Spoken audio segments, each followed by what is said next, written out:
Like most people, everything I own takes a battery to operate.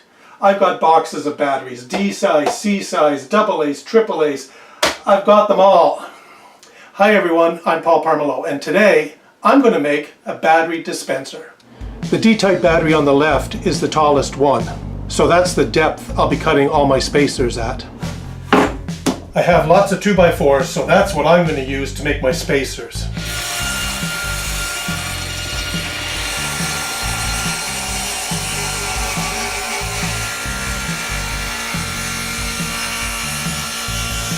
The D-size battery is the largest diameter one, so I'm going to have to cut some access holes in the wood in order for me to be able to grab them.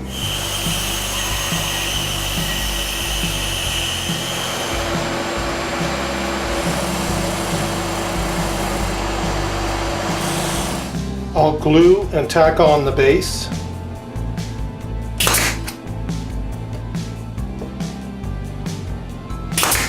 And I'll do the same with one of the sides. I'm going to take a scrap piece of wood and make a spacer to put in here. Now the AA batteries will go in first.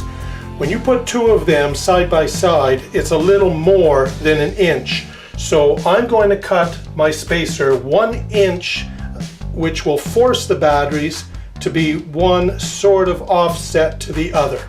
This way I can put more AA's in the space that I have. And not only is the spacer going to be 1 inch thick, but it's also going to be wide. I want all the batteries' fronts to be even with the front of the cabinet. So I also need the spacer to fill in that gap behind. I'm just going to glue this spacer in. It doesn't need to be tacked. Now I can go ahead and put in the next partition. And I'll do the same for the rest of the batteries, making the spacers unique to each one, both in width and in thickness.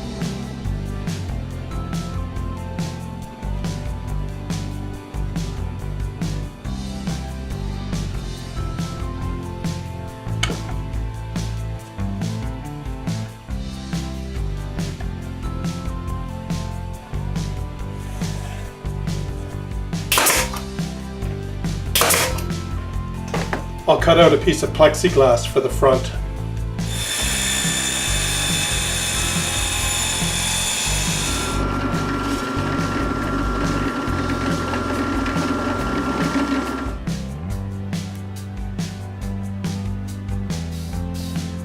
Well, this certainly works a lot better than having those boxes of batteries I had earlier.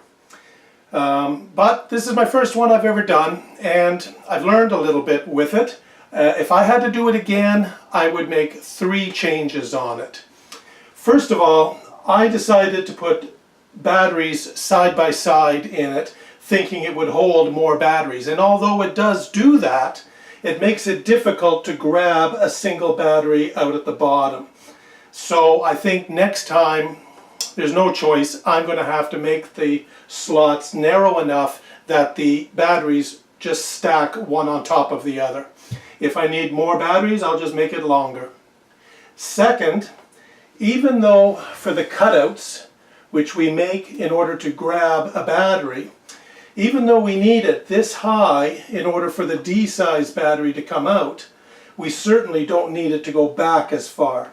So on my next one, I would start cutting from here, but then just go down.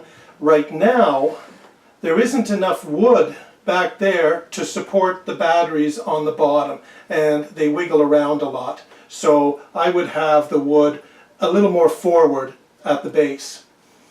And finally, even though this is just going to go on a shelf in my furnace room, it doesn't matter that I used a 2x4 and cut it all up to make this. However, the next one would look a lot better if it was made out of a nice hardwood.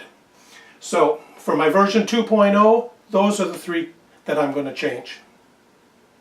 Thank you very much for watching. Have a good day. We'll see you next time.